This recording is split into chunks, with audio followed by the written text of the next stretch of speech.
Começando a semana com os investidores preocupados com a China. Na semana passada, o presidente chinês anunciou aí uma piora em relação às restrições de política de Covid-0. Embora tenha sido anunciado por parte do Banco Central da China um afrouxamento na política monetária, uma redução do compulsório para estimular a atividade econômica, o que foi bem-vindo para o minério de ferro e também para as empresas de siderurgia e mineração.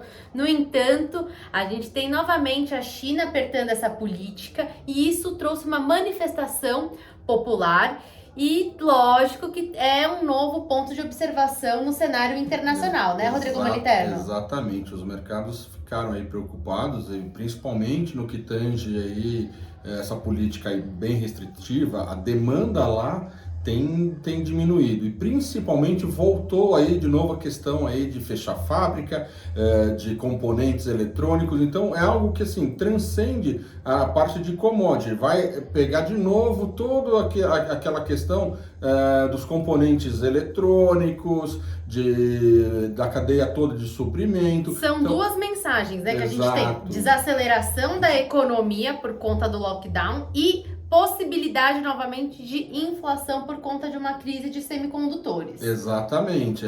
Os semicondutores estavam voltando para a normalidade, agora voltaram aí a estressar de novo, né? Mas assim, esse é um ponto que a gente já chama atenção, essa questão da China é muito turbulenta de saber. Ele, nessa política rígida, afeta sim, principalmente o mercado interno dele. Daí não adianta vir com plano para salvar o imobiliário, porque se ele restringe principalmente a questão circulação. E está afetando agora a população começando a ficar descontente. Obviamente, respinga com todos os mercados, né? Então, a gente acompanha atentamente esses desdobramentos sociais na China que estão trazendo preocupação. Nos Estados Unidos, divulgação de dado do mercado de trabalho. Ainda é muito cedo para a gente falar que a expectativa final para a taxa de juros nos Estados Unidos é ao redor de 5%. Então, tem dados do mercado de trabalho essa semana, dados de criação de postos de trabalho no mercado privado. Depois, num contexto geral, a pesquisa formal, o non-farm payroll, junto com a taxa de desemprego, e isso pode também movimentar o mercado. E no Brasil, a divulgação do PIB referente ao terceiro trimestre, um dado antigo, o mercado pode deixar esse dado um pouco de lado, porque a expectativa é com a tal da PEC da transição. Então, isso que vai fazer pressão no mercado financeiro essa semana. A gente observou uma abertura da curva de juros, ou seja, a curva de juros no Brasil colocando prêmio, ou seja, uma expectativa de uma Selic maior ao longo dos próximos anos por conta dessa incerteza em relação às contas públicas aqui no Brasil, e isso vem mexendo com o mercado acionário, né? Exatamente. Então, acho que essa semana o investidor tem que estar atento, como você falou, dois pontos principais. Acho que na quarta-feira o Powell vai ter um pronunciamento no Senado, no Congresso americano.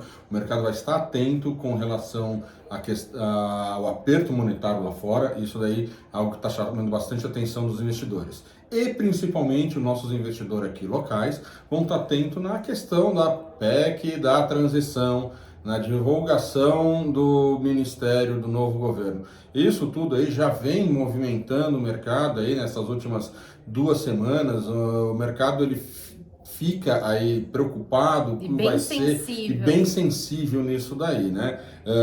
Vamos ver se essa semana efetivamente algo mais concreto sai, dado que o futuro presidente, o Luiz Inácio Lula da Silva, está em Brasília, onde ele foi justamente para assumir a questão de negociação aí da PEC da transição e divulgação, quem sabe, aí do Ministério. Então, os mercados, eles seguem nervosos. A gente segue com cautela na questão de alocação, para justamente ver qual que é o desfecho de todo esse movimento que está se formando agora nessa semana. Se o Congresso corrigir os excessos, a extravagância do que está sendo proposto para a PEC da transição, isso pode trazer uma melhora do mercado, porque pode tirar prêmio da curva de juros, o mercado acionário vai respirar e a gente também vai ver uma descompressão da taxa de câmbio, ou seja, esse dólar num patamar aí um pouco mais atrativo. Então vamos prestar atenção como que vai ser o desenho dessa PEC da transição